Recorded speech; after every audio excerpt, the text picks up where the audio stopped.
up, West Pittston? It's Kendra and Summer here for another weekly update on the library and what's going on. For some reason, we cannot get ourselves together at the opening of every one of these videos.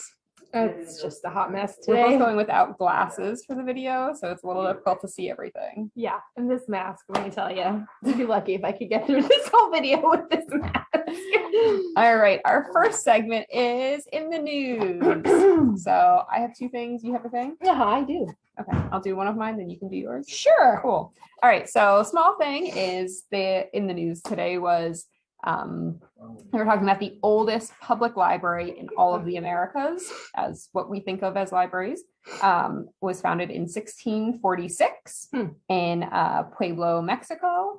It's called the Palafaxiana Library. It was donated by Juan de Palafox. He was a Catholic priest. It had 5,000 books. It is mostly a religious library even now. But yeah, so 1646, and then they kind of built the building in 1773. So between that's the oldest public library in all of the Americas. Older than us. Slightly, just a little bit, but we're the oldest in Luzerne County. So we still win like a smaller award. It's like the local, not that I had anything to do with it, the local Oscars as opposed to like the real Oscars. Right.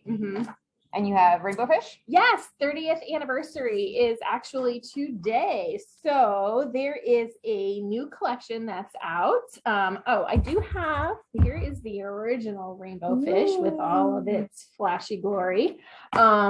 We have You Can't Win Them All Rainbow Fish, and then this Rainbow Fish I Can Read book. So we'll always look for this easy sticker in the children's room when you're looking for leveled books for beginner readers.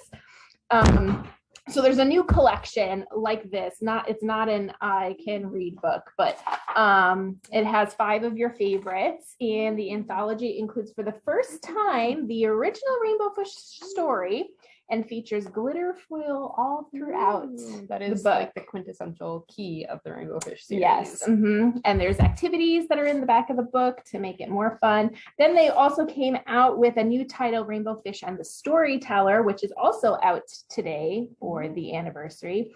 He makes a new friend that tells all kinds of strange stories, like there's a plug at the bottom of the ocean, and they have to figure out how to bring harmony to the group and all of his stories. And there is an audiobook coming soon, which I think is really fun. It's going to include 10 stories featuring Rainbow Fish, and they're read aloud and they're accompanied by music. It's going to be about 90 minutes long.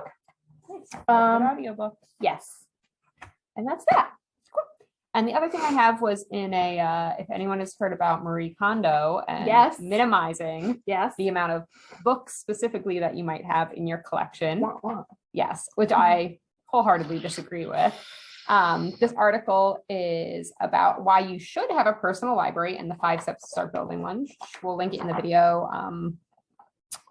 But they were saying what was the quote that like caught my attention in the article was read books are far less valuable than unread ones, saying that if you have like unread ones, like this is all the potential things that you don't know yet, things you can learn. Read books, like you've used them. So having unread, love them. Right. And that was the first step is like take stock of your existing collection is step number 1. So it's like seeing what you have read and you love and you'd read again, what you wouldn't read, what to keep, what to donate is step 2. Prune your collection, things that you really want to read or you'd want to rebuy, or books you abandoned halfway through and you would never finish. Those you can go. Step 3 is to begin to build your library. So this is plugging any holes, any sections that you might like. You're like, oh, I really love like organizing, seasonal romance, right? Like I just ordered, I don't know, like Dating During Diwali was the romance book I just ordered. It came in today. So if you are like, you know what I really love now? Seasonal specific romance books. You're like, oh, let me get a couple more of those.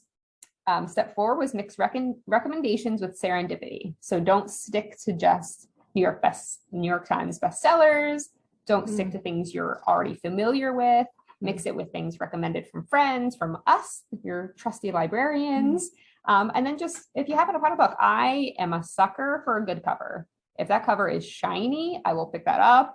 If the font is good, I will pick that up. If it is a color that is different from all of the other books on the shelf, more than likely that's the book I'm going to grab. Yeah, I'm a very visual person too, and totally will judge a book by its cover. Yeah. Yep. And I laugh now because I've been reading a lot of like the seasonal romance, but they all have like these cartoon covers right now. Yeah, which throws me off. Which I feel like is going to be just as dated as like the Fabio romances of like the 80s and 90s. But they're really cute now, but I can't wait to like, in 20 years times, like that's going to be so like, oh, remember these books from the 2020s? I have not read a single romance book that has those cartoon covers because I feel like that the content is not what I'm here for. I love them.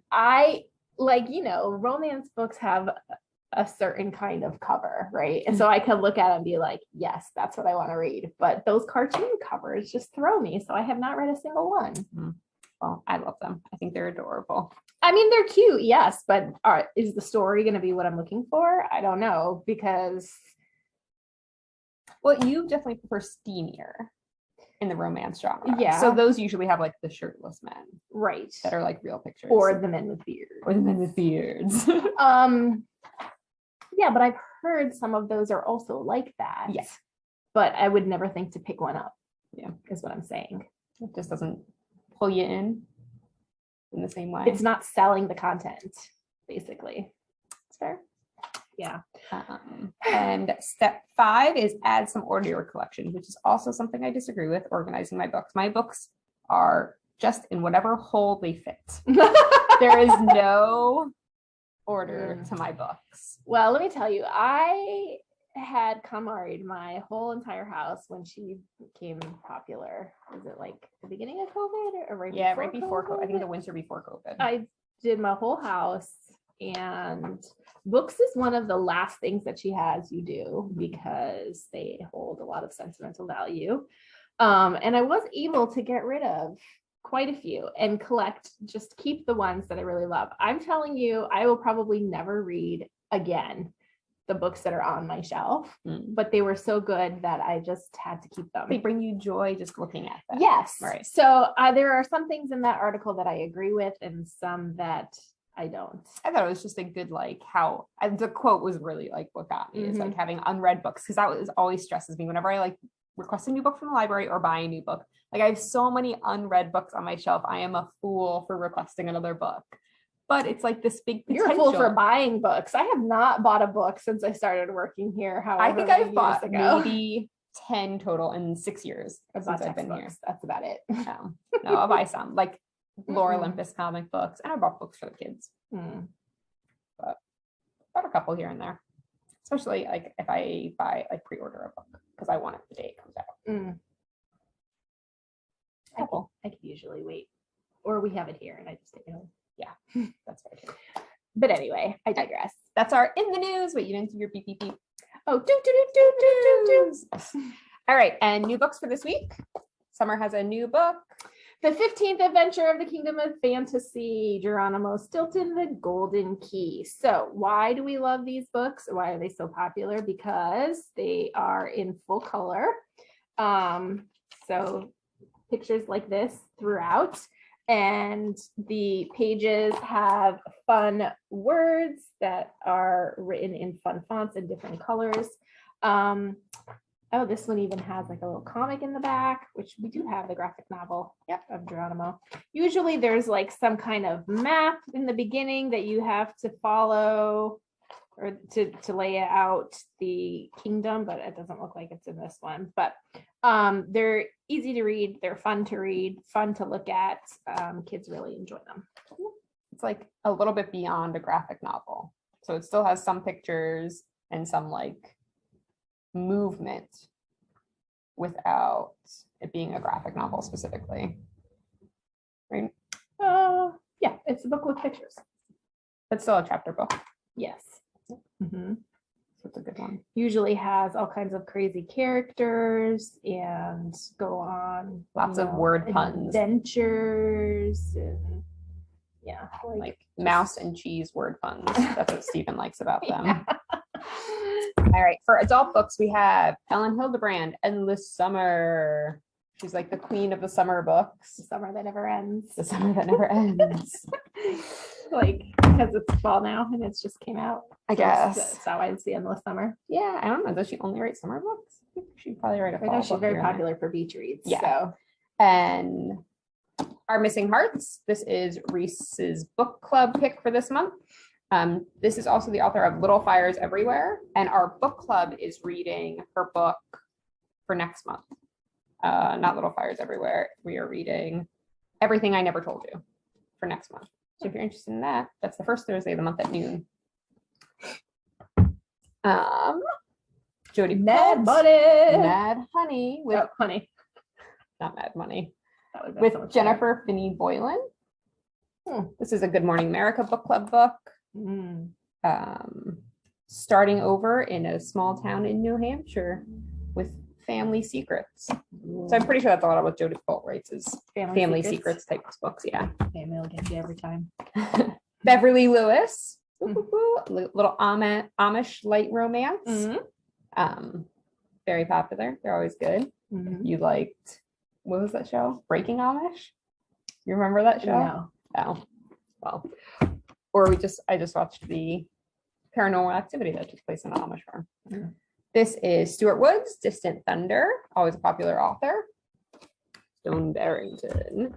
David Baldacci, also classic, Long Shadows. And two new magazines, Food and Wine, and Southern Living. I just like to add on the back of this magazine, however you Halloween.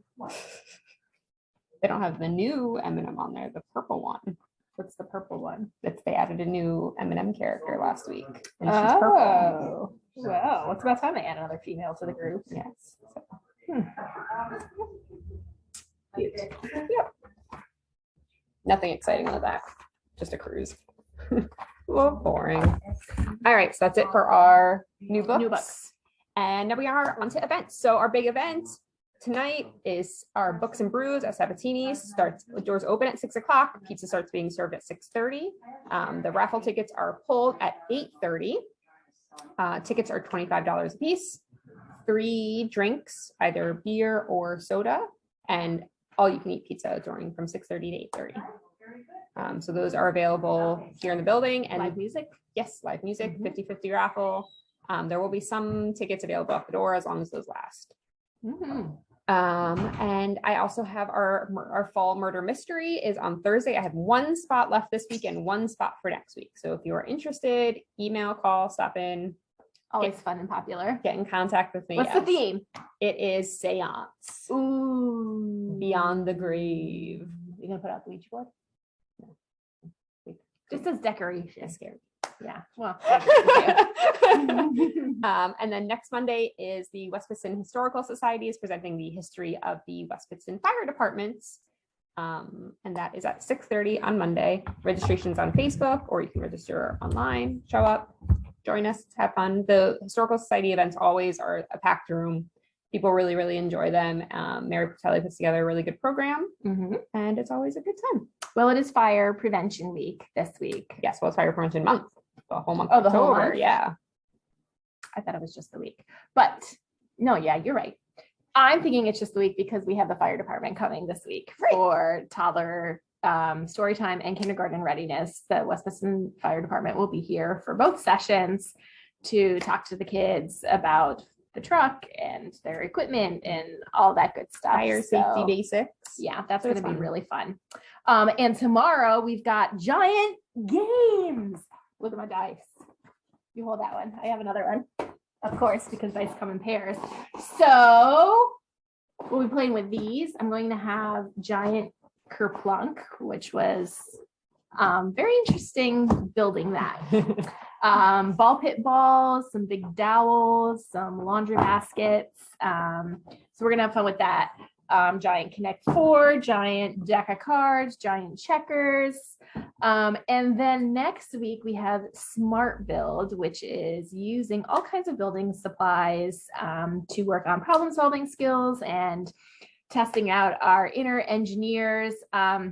One really cool thing that we have that I posted this morning on Facebook was a picture of the Cuba Maze 2.0. If you've never heard of it, it's like all of these pieces. We've got the ultimate stunt set, which is 214 pieces. It's like a marble run kind of thing. And it's got tubes, and it's got like this funnel cyclone thing and a like trampoline that it could bounce off of. So you could really have a lot of fun. Like that game with the mouse and the cheese. Mousetrap? Yeah. Yes, I guess it could be like I've never that. played that game, but I've seen commercials for it when I was a kid. Yeah.